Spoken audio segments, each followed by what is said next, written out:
Hello, citizens of Severna. So, Severna is a small island in the North Sea. It's around, I think, 200 miles from the coast of the UK and 200 miles there or thereabouts off the coast of Denmark. More or less sits exactly over the Dogger Bank, the landform. Well, no, it's not a landform as it is under the sea, but was a landform many years ago before the melting of the glaciers, or before they melted entirely. So what Severna is a ancient volcanic formation similar to what Iceland is. Not obviously as active as Iceland and way smaller, but back when sea levels were lower and the Dogger Bank and surrounding areas were dry, Severna was the tallest mountain, if you say. I'll have to work out whether it would be a mountain. I don't think it would be, even if it rose up straight from the measured from the ocean floor. I don't even think it would class as a mountain, but so it was the highest terrain. Now, it's not necessarily a volcano like Vesuvius or Mount St. Helens, you know, big boom volcano. It's more of trying to think of a similar kind of thing to it, but it's more water because of the amount. Like, so Severna was much more active in the ancient past, but then just as time goes on and when it's calmed down, it's not as active, but it still has some, you know, volcanic features way deep down. But then when the sea levels rose and water entered into all the pipework of the formation, this then causes like hot springs, geysers, and Severna does sometimes experience large steam explosions. I will put the name for that in here. This is why you should write a script. But there is a specific word for that, where it's like, it's not a volcanic eruption, it's like a big eruption of steam. Somebody is probably saying it right now, that's what that is. But anyway, so that's what it does have. So that's kind of like the geology involved with Severna. As has been proved by artifacts recovered from the Dogger Bank. Well, the discovery of the Dogger Bank was due to fishermen dredging up some arrowheads, I think, or something like that, from the bottom of the North Sea, and that's how it was. I'm sure they already knew about the shallow areas then, and obviously when the oil was discovered out there, then there was extensive surveys done of the North Sea, and we uncovered the Dogger Bank.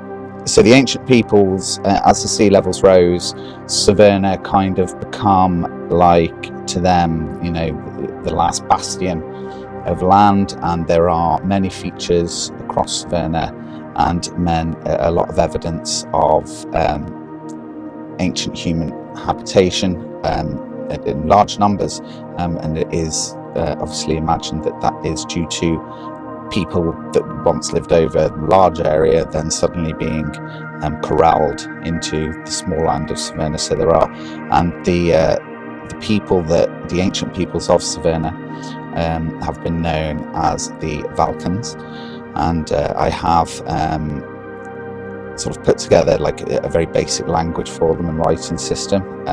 Documents will be linked down below if you are interested in that, but I'll just put some of the basics up on screen. Now, it's very basic language, obviously, and full disclosure, I've obviously had the help of AI to generate that, but yeah, come on. but it is in the sort of style that I wanted, and I think and the Vulcan people, kind of a mix of like Scandinavian, Brythonic, you know, they basically think of where they are on the planet. But the reason that Severna has not become more inhabited over the years, especially through the Middle Ages, is that, again, due to Severna's geology, she has barrier islands which protect the southwest of the island from prevailing winds, but also these islands are off protection. There are also many reefs surrounding Severna, and again, being in the middle of the North Sea, the sea currents can literally push nearby ships onto the rocks at Severna, just due to the way that the currents work. They basically go round the island in almost a clockwise rotation, and anti-clockwise rotation. So many people avoided, many ancient sailors, going to Severna was a bit of an issue. So over time, the island was pretty isolated, even given its close proximity to many of the European powers. In World War II, it was, this is sort of the modern history of Severna, so it was pretty much, just a small fishing village on the island of Severna and Serena. They were mainly sustenance farming on the island and sustenance fishing.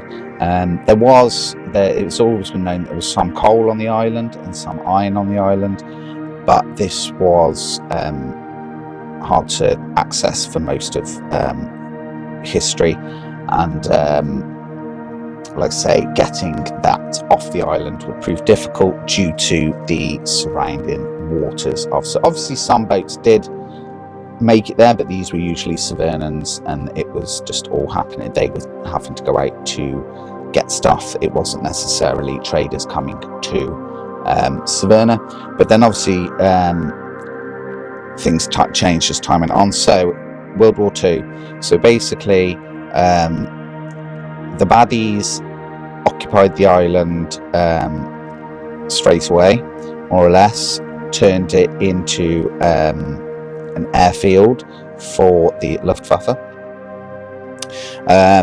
It was a British kind of protectorate. It wasn't, a bit like Jersey and Guernsey, but I'd say it's more similar to the Isle of Man with its relationship. Probably a bit more at arm's length than the Isle of Man, as there was more influence. The Isle of Man bang in the middle of British territory, more or less, whereas Severna is obviously a bit more outflung, and as far as the British were concerned, up until World War II, there was no real need for it. So the Axis took over the island, turned it into an airfield in 1940. Then, due to several British air raids on the island, which was highly controversial as it was technically British territory, but the aircraft that were launched from Severna were being quite problematic for the UK. So warnings were dropped all over the island, and then, I suppose they wouldn't warn because then the German. Anyway, basically, they tried to limit casualties, but an unknown ammunition store on the island did explode, and this was equal to the explosion seen by Lebanon in Beirut. It was around that scale. So every building on the island was basically obliterated. Then the Germans left the island, and then the British evacuated what was left of the original population. they inhabited the island for the last years of the war, but then subsequently, due to the ruined nature of the island, other than the facilities that they bought after the war, they then returned it to the Severnans. But obviously it was utterly devastated, but due to the geopolitical situation, afterwards the Soviet Union agreed to fund a resource survey of the island to see if there was anything that the Severnans had where they could help rebuild their population, rebuild their country, and it was luckily discovered there was a lot of oil, there was a lot of coal, there was a lot of iron, a little bit of uranium, and a little bit of bauxite. So they then gave the Severnans a loan of 10 million rubles and also expertise. So they lent many of their engineers and construction workers to help lay the foundations of Severna. So that would be the town of Fernava and the oil refineries and development of the northern oil field. So with this assistance, and $2 million from the Americans as well and the British, the island was able to be given a bit of a kickstart. And now it is 15 years later, so New Severna was reborn on March 1st, 1970, and it started off with a very low population of less than 1,000 people. But the Severnans then opened up their island to anyone who wished to come and make something of it there. And it was decided that all national resources would also remain publicly owned by the island, and these resources would be sold on the international market as long as they were in surplus on the island. But Severnans' needs would always be met first. And the main goal of the economy is to provide a decent living for the people who live under that economy. So money, the actual currency, would always be used more or less to improve the lives of Severnans, even to excess. If the nation has lots and lots of money, if there's nothing to develop, then it will just use that money to build cinemas, sports centres, new towns, new additional homes. Money sat in the Severnans International Currency Exchange accounts isn't really doing much for Severna. So that's basically the history and the basic ethos of what Severna, when outside powers got involved, the island was obliterated essentially. So the original town of Severna still stands, and we are just beginning to develop into that area now. So yeah, let's get on with it, and I'll see you in the next one. Thank you. Thanks for watching. Please like and subscribe to help Severna thrive. Bye bye.